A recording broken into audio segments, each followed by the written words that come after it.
झारखंड के 25 साल पर भाजपा के 25 संकल्प। आदिवासी समुदाय को समान नागरिक संहिता यूसीसी के दायरे से रखेंगे बाहर। पीसा कानून से मुखियाओं एवं पंचायती राज संस्थाओं को बनाएंगे सशक्त।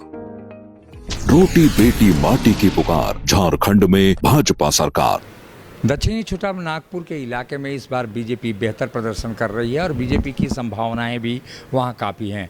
बीजेपी अनुसूचित जनजाति मोर्चा के राष्ट्रीय अध्यक्ष समीर उरांव बिशुनपुर विधानसभा सीट से प्रत्याशी हैं। इस समय हमारे साथ समीर उरांव खुद हैं, उनसे बात करते हैं। सर, इस बार क्या उम्मीदें दिख रही हैं और कितनी वहाँ पर प्रबलता दिखाई दे रही है, क्योंकि कई वर्षों से बिशुनपुर की सीट बीजेपी जीत नहीं पा रही है?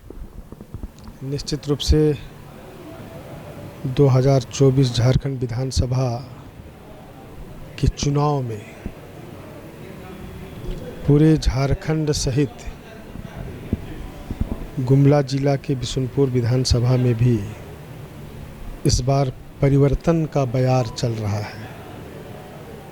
और मैं जिस प्रकार से गांव के लोगों के साथ संवाद कर रहा हूं, तो मेरे बोलने से पहले गांव कि लोगों ने ही यह कह रहे हैं कि इस बार परिवर्तन ज़रूरी है, चूँकि जो जनप्रतिनिधि, जो विधायक इस क्षेत्र से रहे हैं, वो कभी भी गांव नहीं आते हैं, संवाद नहीं होता है, समस्या नहीं सुनते हैं और हमारी गांव की जो समस्याएं हैं उसका समाधान भी नहीं होता है।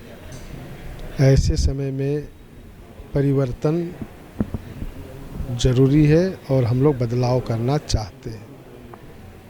और जिस प्रकार से पूरे राज्य में झारखंड मुक्ति मोर्चा, कांग्रेस और राष्ट्रीय जनता दल के गठबंधन की सरकार है, ये तीनों दल राज्य के जनता की भलाई के लिए कभी भी नहीं सोचती है और ही ना कोई योजना करती है। ये इन 5 वर्षों में दिखाई दिया है। ये सिर्फ और सिर्फ अपने लिए सोचती है, राज्य के जनता को गुमराह करती है, ठगती है, लूटती है, जो कि कई उदाहरण हैं। जैसे यहाँ के आईएएस ऑफिसर, 2 आईएएस ऑफिसर भ्रष्टाचार के आरोप में जेल के सलाखों में हैं। एक माननीय मंत्री जी भी इसी भ्रष्टाचार के आरोप में जेल के अंदर हैं। यहाँ के मुख्यमंत्री भी जेल जा कर के अभी बाहर आए हुए हैं। ऐसे में राज्य की जनता इन बातों को चिन्हित कर रही है कि गांव में बिजली का ट्रांसफार्मर नहीं मिल पा रहा है, गांव में जो जलबिनार बनी हुई है वो बहुत ही घटिया किस्म का निर्माण हुआ है, रोड नहीं बन पा रहा है, खराब रोड बना है।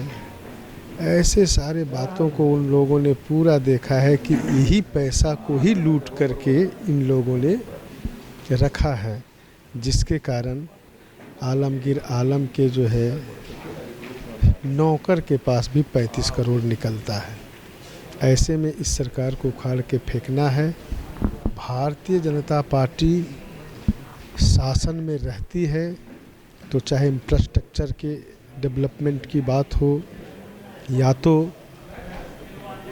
गांव के लोगों की समस्या की बात हो या तो लॉ एंड ऑर्डर की बात हो, युवाओं के लिए रोज़गार की बात हो, बहनों का सम्मान की बात हो या तो अन्य बाकी विषयों पर भी भारतीय जनता पार्टी यूसीसी को लेकर प्रधानमंत्री अमित शाह ने जो यहाँ कहा और जो कॉमन सिविल कोड लागू किए जाने की बात है, उसमें आदिवासियों को दूर रखा गया है उससे और वो उसके दायरे में नहीं आएंगे। ये घोषणा पत्र में भी, आपके संकल्प पत्र में है।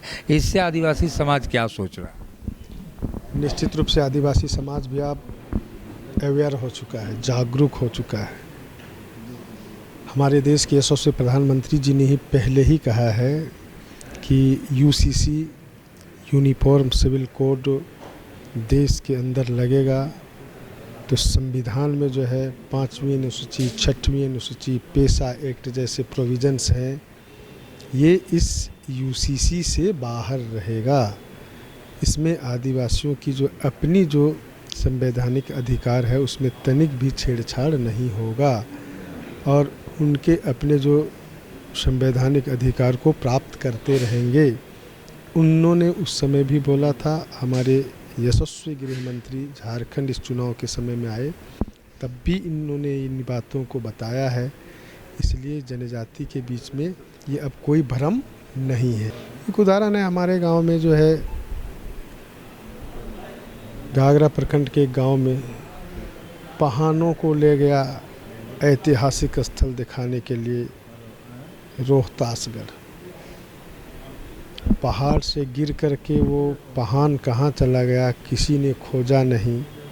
जब उनके परिवार के लोग थाना में केस दर्ज करने के लिए गए तो वो केस लिया भी नहीं। एसपी के पास गया तब भी केस नहीं लिया। आज तक वो लापता है। उनके साथ जाने वाले लोगों को भी दबाव दिया जिसके कारण वो मिल नहीं पाया और यही सरकार और बाकी लोग दबाव दे करके इस प्रकार से उन लोगों का हनन करने का काम, नुकसान करने का काम, अत्याचार करने का काम किया। इसलिए जनजाति समुदाय अब इन चीज़ों को बहुत ही गंभीरता से देख रही है। इसलिए अब उन ठगने वाली पार्टी और ठगने वाली सरकार से अब दूरी बन गया है। भारतीय जनता पार्टी, देश के यशस्वी प्रधानमंत्री आदरणीय नरेंद्र भाई मोदी जी ने जिस प्रकार से जनजाति विकास के लिए कई प्रकार से एक योजनाओं को क्रियान्वित कर रहे हैं, इसलिए आशा भरोसा बना है कि भारतीय जनता पार्टी ही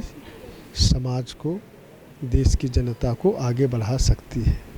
जैसे समीर उरांव जो बता रहे थे कि इस बार आदिवासियों का विश्वास बढ़ा है और दक्षिणी छोटानागपुर के जो इलाके हैं वहाँ बीजेपी का परफॉर्मेंस पिछली बार काफ़ी ख़राब रहा, तो ऐसी स्थिति में इस बार आशा जगी है कि बीजेपी वहाँ बेहतर प्रदर्शन करके झारखंड की सरकार बनाने में सफल होगी।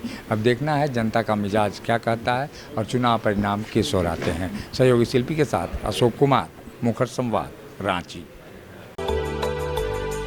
मिनी लंदन मैक्लुस्कीगंज प्रकृति की गोद में बसा ड्रीम डेस्टिनेशन आपका कर रहा है इंतजार। आइए अपने यादगार लम्हों को बिताइए ड्रीम डेस्टिनेशन में। राजधानी रांची से महज 50 किलोमीटर दूर आपका अपना ड्रीम डेस्टिनेशन। जब टूटती है आस, जब थकती है सांस, जब रूठते हैं अपने, मुंह मोड़ता है जमाना, जब अंगड़ाई लेता है संकल्प, फिर बनती है कहानी, बनते हैं अनमिट निशान। देखिए मेरे साथ संघर्ष की दास्तां।